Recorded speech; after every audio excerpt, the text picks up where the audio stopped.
Good day, everyone. Welcome back to another episode of my little show I call the Market Pace. In these videos, I go over what I'm seeing in the stock market, my opinions of them, and what I'm doing about it. And in that process, I typically share a little bit of theory or a couple of educational types of aspects about the stock market and investing. Of course, I really would say this should not count as financial advice. True financial advice takes into account things like your income, your financial goals, your age, and what you're trying to achieve with your money and your investments. A lot of things that I know nothing about for the people watching these videos. So I can't really give you true financial advice. I can only tell you what I'm doing, my opinions, and why I'm doing it. But it's all about my sort of trading, not yours at home. I, of course, do encourage people to seek out some financial advice, maybe talk to a financial planner, get a good foundation of what you should be doing with your investments, and then from there improve upon them, learn, and educate yourselves and increase your results. Which I hope you get something like that out of my videos to increase your results at home, but it is not the goal of what I'm putting out there, so just want to clarify that as always. So with this video, I'm going to go over what has happened since the last video where I was entering a leveraged position in the S&P 500. Since then, it didn't really work out. I hit a stop loss, which I also pointed out in that last video, right under 3,900. So yeah, I took a little hit, go back into a non-leveraged position in the SPY, and take it from there. We might actually see that same sort of Dow theory thing hit again in the next few days, and I'll probably do the exact same thing again, except I'll take a larger stop loss. If not, then I'm just going to stay in a non-leveraged position in the SPY. And in this video, I'm going to go into those positions I take are my entire investment portfolio, and I'm going to go into why I use my entire investment portfolio, despite the kind of fact you should never really put all your eggs in one basket. So yeah, I'll talk about why that when you put all your money in the SPY or even a leveraged version of the SPY, like the SPXL, that symbol, it's not technically putting all your eggs in one basket. So I'm going to talk a little bit more about that. But first, let's get into some charts. Alright, so we have the S&P 500 pulled up here. Just to kind of remind people, I had entered my leveraged position on the 15th, right at the close. And I had marked off that when the market closes under 3,900, which it did on March 24th, I would exit, take my loss. It ended up being 5.8% of a loss. And once I exited that, I go into SPY, and since this date, it's came back, let's see, about 0.5, 1.6. So it came back about 2%. So, out of that 5.8% loss, I now am down maybe 3.8% roughly.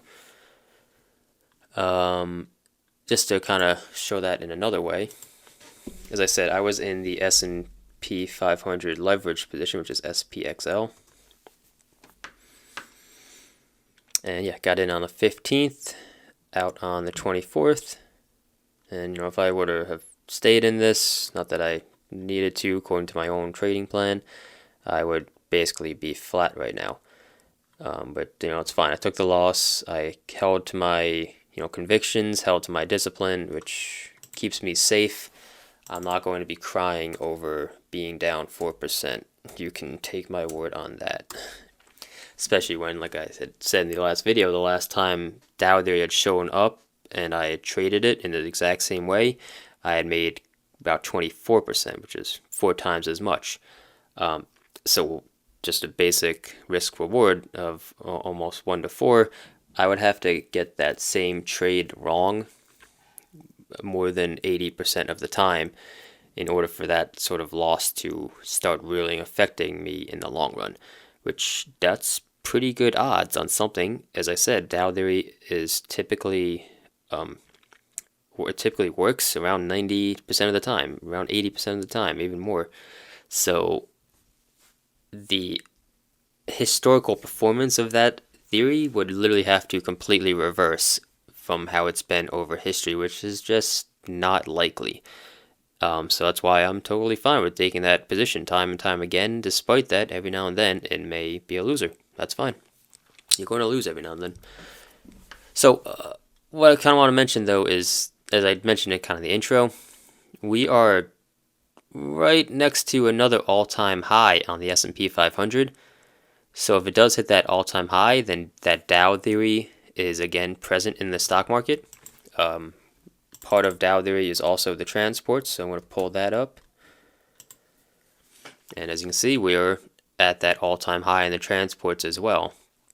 It's a few points away, so that qualifies. So if we see them both hitting all-time highs, Dow theory's back. I'm going to take another leverage position in the SPXL. But since we did just test that 3,900 mark, it would be fair to let it fall a little lower than the 3,900 mark this time around, because it's kind of like the second test of that same resistance.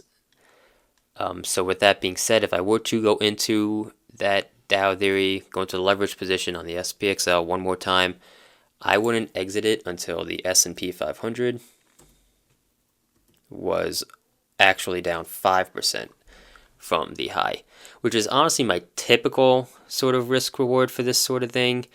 The 2% stop loss I put on the last video is actually a little off from what I usually do. I usually always do just 5%. If it doesn't move 5%, then the market's still safe.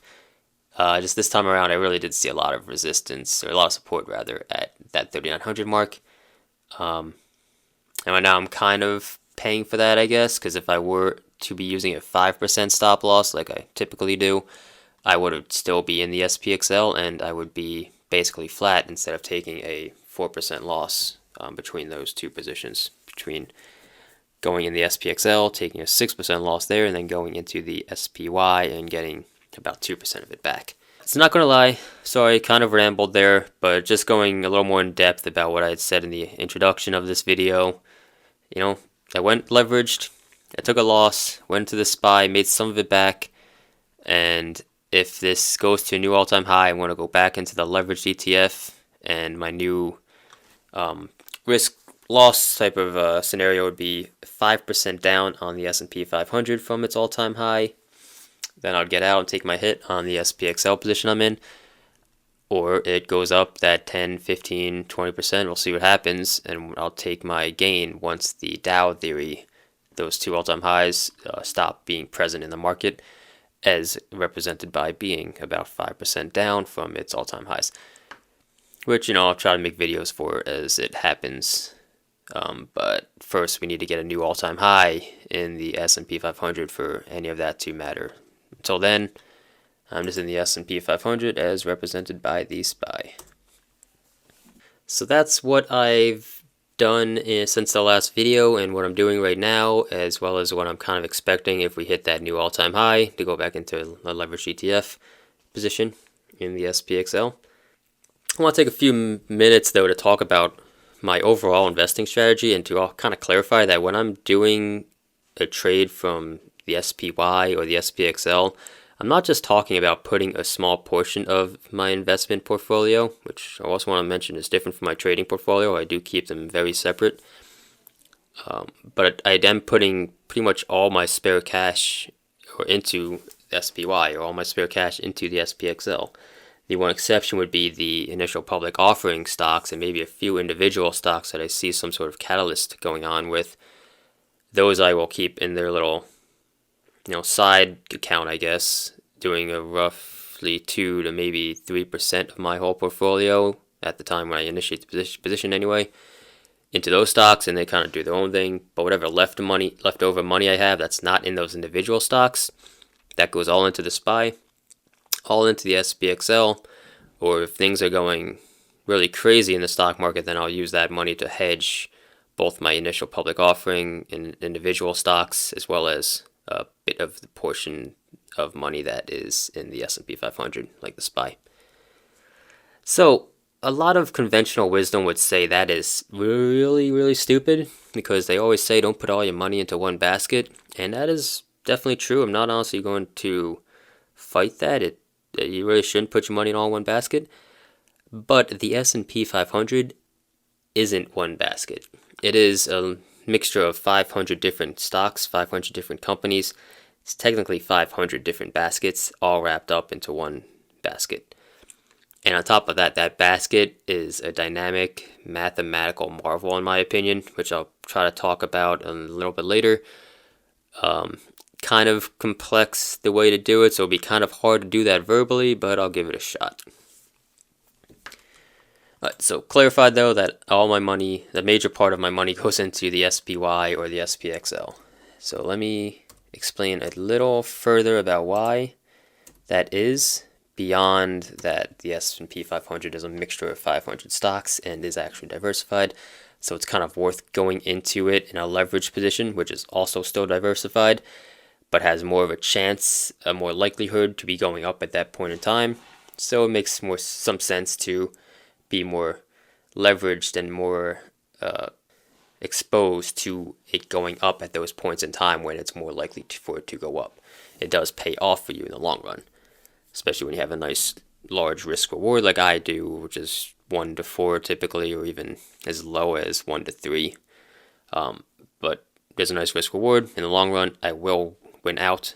It just needs to be disciplined, have a stop loss, have a target, and know when to get in and when not to be in, which takes some practice, and I will admit not everyone else has that, but that's what I try to do with these videos. So the mathematical marvel that is the S&P 500. How to explain that? That is tough. I'm going to try to do it with 2 stocks. One of these stocks is Amazon, which is now the largest weight of the S&P 500, and I'll explain what weighting is. As you can see over the years, Amazon has absolutely killed it. It used to be $250 back in 2014. Now we're at $3,075. Yes, good job, Jeff Bezos.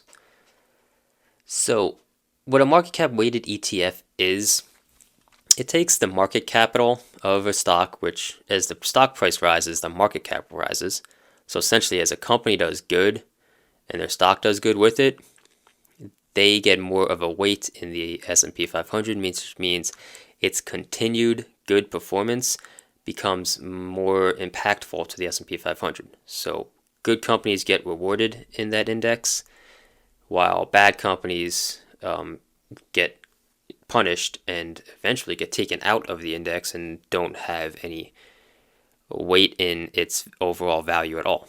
So Amazon way back, a few years ago, wasn't that highly weighted in the S&P 500. It's somewhere in the middle. Nowadays, it's, I'm pretty sure, number 1. It is the highest weighted. This is an Apple, actually. So as Amazon continues to go up, it has the highest effect on the S&P 500. It's a good company. It's done good. And as it continues to do good, it does good for the S&P 500's value. Now, on the other hand, GE.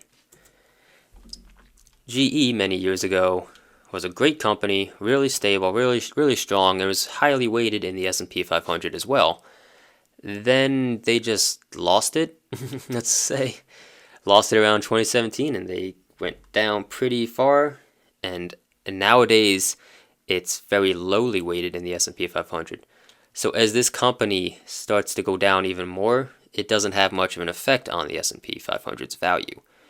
On the other hand, though, still, as it goes back up, it still doesn't have much effect on the S&P 500's value, but as it continues to go up, its effect does get higher and higher and higher. So, the reason why I think this is a mathematical marvel of, finance math is, one of my favorite words, compounding. Compounding, compounding. I absolutely love compounding. So with the whole principle of compounding is that it's a double-edged sword, that your wins, your consecutive wins, become stronger and stronger, and, like the S&P 500 and the stocks that go up, they get weighted more and more. So its next consecutive win helps the S&P 500 even more. And then the next consecutive win helps it even more, and so on and so on. And on the other side, as you have losses, like the GE has had losses, its effect of the next loss becomes less, and then the next loss becomes less, and the next loss, and so on and so on. So just like with compounding, your consecutive losses go logarithmically, which means, approaches zero but never actually hits it. It kind of levels off as it gets lower and lower. That's the effect of bad companies in the S&P 500's index, in that basket of stocks. And on the other hand, as things go up, their effect gets bigger and bigger, which is, exponentially gaining, which is the effect of good companies in the S&P 500 in that basket of stocks. So it's such a great way to market cap weighted ETFs and indexes are such a great way to actually apply the principle of compounding to dozens to hundreds of different stocks. So now you have a index that has compounding at its core, and you are also diversified amongst 500 companies. It's really hard to beat that. And I kind of mentioned that the S&P 500 is somewhat known to, always go up. Stocks always go up, as they say, and buy the dip. That mathematical marvel I just kind of explained is sort of the reason why. Because if a group of stocks is dropping the S&P 500's value down, over time, that group of stocks that is driving it down becomes less of an effect, or it has less of an effect over time. And the group of stocks that is going up somewhere in that group of 500 stocks, which, typically out of 500 companies, there's some of them that are doing good. Those good stocks are going to drive the value up and have more of an effect, of a positive effect on the index, on the S&P 500 over time. So it sort of self-corrects itself over time. So when you're giving it time to self-correct, stocks on the S&P 500 in that index will essentially always go up. Alright, so that about does it. Kind of my positioning, where I'm at in the stock market, what I'm kind of expecting over the next few days to next few weeks, and what I kind of plan to do about that as well. The one thing I didn't mention is kind of catching up on one other thing I said in the last video, which was the Federal Reserve. I was hoping that they would raise their treasury buying, their bond buying. They actually announced in that meeting that they were not going to do that. And next thing you know, I'm exiting my position at the stop loss that I had labeled. I'm not all that surprised by that. So I'm hoping that they change their mind maybe in the future, and that helps the market go back up to, new highs, again to that, new leveraged position, and so on, and make some money. But, that's all up to them and what they see in the economy and what they want to do about it. So I don't have control over there. I just have control about what I can do, what I see, and that's what I make these videos about. Other than that, I'm really happy I was able to put into some words about why the S&P 500 is such a good index and why I feel safe putting a large amount of a portfolio into it, both the leveraged version of it as well as the non-leveraged version, just SPY. It really is somewhat a mathematical marvel, and kind of makes sense. You look at the history of the S&P 500, it's literally been around since the late 1800s.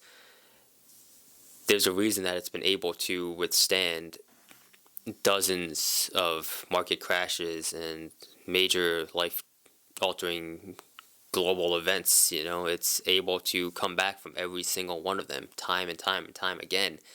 And it's thanks to those mathematical concepts I just mentioned. Mostly the market-weighted ETF concept, which really lets compounding play into its performance, as well as the large amount of diversification you get from having a basket of 500 different stocks, all of which apply that compounding principle. So if you really ever needed something to get into for a large long-term investment, you really don't need to look any further than the SPY. And honestly, this is the first time I'm going to actually knock financial advisors, honestly. I absolutely hate when they put people into mutual funds, because they cost a decent amount of money, a lot more than the SPY costs, which I think is like 0.2%, something very low. And their performance is practically identical to what the SPY typically has. And on top of that, they don't use mathematical principles like indexing and index weighting and the compounding. They are actually using stock picking, which is often based on what are the top 10, top 20 stocks of the S&P 500 at that time, which you might as well just go into the S&P 500 and then you can, actually watch it all 1-to-1. You don't need to call some broker to change your trades. You can literally just hop online, hit a few buttons, buy in, buy out, do whatever you need to do, and the performance is practically identical. There's a very few financial advisors out there that you'd have to get really lucky that that's the person that picked up the phone when you called them, or that's the person you knew in college that called you, and they end up being better than mathematics that have been around since the 1800s. So yeah, I will leave you with that. Kind of a decent amount of information in this video, a little longer than I was hoping it would be, but actually, I'm not gonna lie, I think it's actually one of my better videos, thanks to explaining what the S&P 500 really is all about and why it's just magnificent. So I'll leave you all with that. As always, though, if you have some questions, leave them in the comments. Let me know. Like the video if you got something out of it. Maybe share, whatever. I'm not honestly in this for YouTube fame, but if I did help you out with something or you found something interesting, let me know, because it pushes me to make more videos and better videos too. Anyway, with that, I will leave you all. Everyone be safe out there and happy trading.